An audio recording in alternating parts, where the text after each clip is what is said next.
Hallo en welkom by nog 'n uitsending van die groter prentjie. Ons begin sommer met 'n stukkie uit die Bybel uit Hosea 4 vers 6. My volk gaan te gronde weens 'n gebrek aan kennis. Omdat jy die kennis verwerp het, sal ek jou verwerp, sodat jy vir my die priesteramp nie sal bedien nie. Omdat jy die wet van jou God vergeet het, sal ek ook jou kinders vergeet. Manly Hall, 'n 33 grade vrymesselaar, 'n filosoof en 'n okkultus, skryf in sy boek The Secret Teachings of All Ages dat simbole en simboliek 'n taal is van die mysteries of geheimenisse. Dat met simbole kan 'n mens geheimenisse kommunikeer sonder om van 'n taal staat te maak. In 'n enkele simbool kan 'n mens iets openbaar of wegsteek vir diegene wat die kennis het of in onkunde is. So as jy die geheime kennis wil ontleed van die oudheid, moenie dit tussen die blaaie van boeke gaan soek nie, waar enige onwaardige persoon dit dalk mag kry nie, maar gaan soek dit in die simbole en simboliek.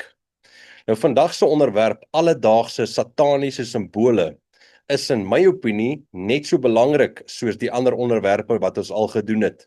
Die digitale idees, die geldstelsels, die weer- en gesondheidsmanipulasies, die groot farmaseutiese maatskappye wat ons eintlik wil siek hou.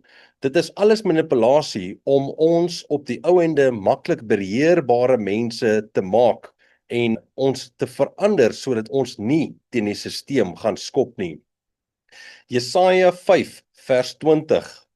Ellende wag vir die wat sleg goed noem en goed sleg, wat van duisternis lig maak en van lig duisternis, wat bitter soet noem en soet bitter. In 1 Timoteus 4 vers 1 en 2. Die Gees sê uitdruklik dat in die eindtyd sommige afvallig sal word van die geloof. Hulle sal misleidende geeste navolg en die leerstellings van bose geeste aanhang. Hierdie dwaalleraars is skynheilige leenaars, wie se gewete toegegroei is. Weereens vra ek die vraag, hoe gaan hulle die mensdom kry om maklik hierdie dinge te aanvaar?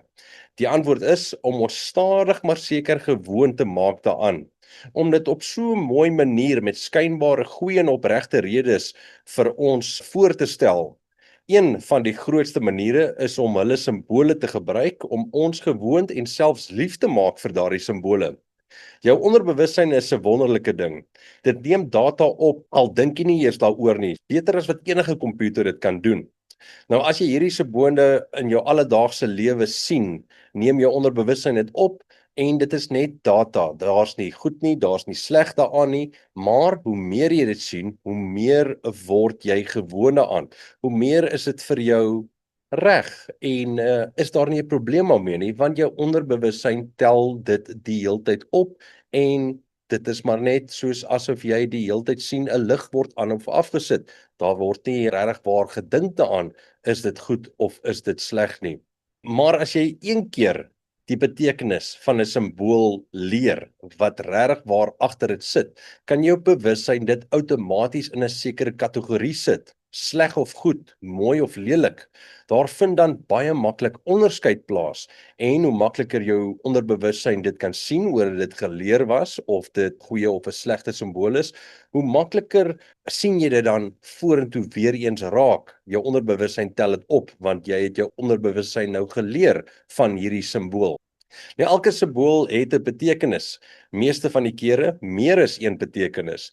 Vat die kruis byvoorbeeld. Dit is 'n kragtige simbool wat meeste Christene gebruik om te erken dat ons verlosser se dood ons sonde laat vergewe is. Net so is daar baie simbole wat gebruik is van toekosse dae af vir Baal-aanbidding, sonaanbidding en enige okkultiese of enige ander aanbidding wat nie aan ons hemelse Vader gerig is nie. Ons het 'n jaloerse God wat reg deur sy woord vir ons sê ons mag nie ander gode aanbid nie. Nou hoekom sal ons hierdie gode se simbole dan wil aanvaar in ons alledaagse lewe? So kom ons spring in by hierdie simbole wat baie gebruik word in ons alledaagse lewens, wat ons baie sien en selfs uit ons onkunde uit self gebruik. Die all-seeing eye, die oog van Lucifer, Satan se oog wat oor sy koninkryk kyk, of selfs noem hulle dit die derde oog wat oop is vir die geesteswêreld. Die mees algemeenste en bekendste plek waar ons dit sien, is op die $1 noot.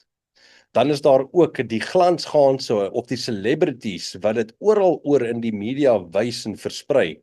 Jy sien dit in die begin van flieks en van televisieprogramme. Dit is oral oor as mens net oplet. Die algemene mens weet die nommer van Satan is 666. Dit kom uit hierdie stuk van die Bybel af. In Openbaring 13 vers 18. Hier kom die wysheid te pas. Wie die verstand het, laat hom die getal van die dier bereken, want dit is die getal van die mens en sy getal is 666. Nou, dit het ook te doen met die merk van die dier wat ons gaan geforseer word om te vat. Anders gaan ons nie kan koop of verkoop nie, maar wie ook al hierdie merk gevat het, sal dan ook nie gered word nie. So in die okkultiese en satanistiese wêreld is die getal 666 'n baie belangrike getal. Maar dit is 'n ooglopende simbool en meeste van ons wil niks met dit te doen hê nie. So hoe maak hulle dat dit dan nou mooi, goed en aanvaarbaar is vir die mensdom om dit te gebruik of nie eers te erken nie? Een van die maniere is om te wys alles is reg, alles is oukei. Jy weet, daardie handtekening, ons almal het dit al gedoen, ons doen dit dalk self nog steeds. Nou daarin is daar 3 sesse. Nou sê jy dalk, maar ja, dis al 'n bietjie nou ver gevat, Marius. Maar hoekom wys die glansgaanse, die superrykers, die mense in die media deur die heeltyd? Hoekom sit hulle hierdie teken bo hulle een oog en maak die ander oog toe? Nog 'n ooglopende plek waar dit te sien is en nie herken is nie, is natuurlik in die Walt Disney logo of teken wat ons kinders al hierdie animasieprente van kyk. So reg voordat daardie animasieprent begin kyk wat hulle so graag wil sien, outomaties in daardie Walt Disney simbool of 'n logo is die 666. Ons het vroeër gepraat oor die kruis en die goeie koneksie wat dit het vir die gelowiges. Maar wat van 'n onderste bo kruis?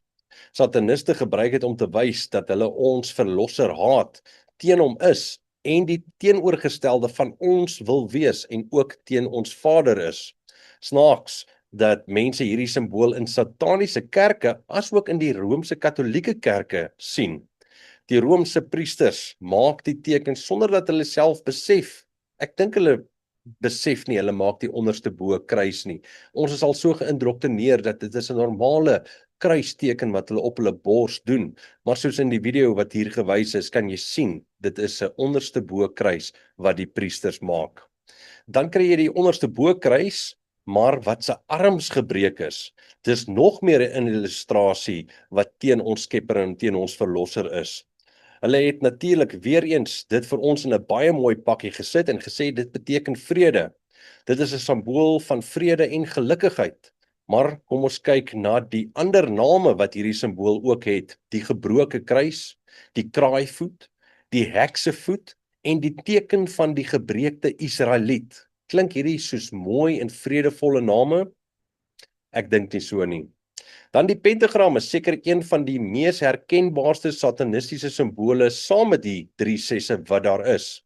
Dit word in films en stories gebruik waar daar toorkuns in is en so word ons half gewoond daaraan. Jy weet, dit is 'n mooi storie, maar daar's hierdie een donker karakter wat iemand in sy kamer inkom en hy sit met kersse met die pentagram op en hulle vra wat maak jy en hy sê nee, ag wat, ek is maar net besig om snaakse dingetjies aan te vang. En die prentjie gaan verby en ons kyk die storie verder aan in die film verder aan en daar word nie baie aandag gegee daaroor. Ja, dit het ons bietjie gegrief om dit nou te sien, maar ag, ons lewe maar net verby dit. Dit is dan nou so 'n oulike storie, behalwe nou vir hierdie een spesifieke uittreksel uit die fliek uit of uit die storie uit. Maar ja, dit is uit en uit satanies. Nou hoe kry hulle ons om hierdie simbool ook half te gebruik, sonder dat ons weet ons gebruik dit, om daar ook 'n mooier konnektasie daaraan te sit? Wel, dis weer eens 'n handsimbool, en hierdie handsimbool kan beteken of rock and roll, jy weet, ek is vry en woelig, en ek lewe my lewe tot die volste toe, dis lekker rock and roll, en dan ook natuurlik, in vingertaal beteken dit ek is lief vir jou. Hoe mooi is dit nie? Ek is lief vir jou. Maar uiteindelik wys daai handtekening die pentagram, die bokkop wat daarin is.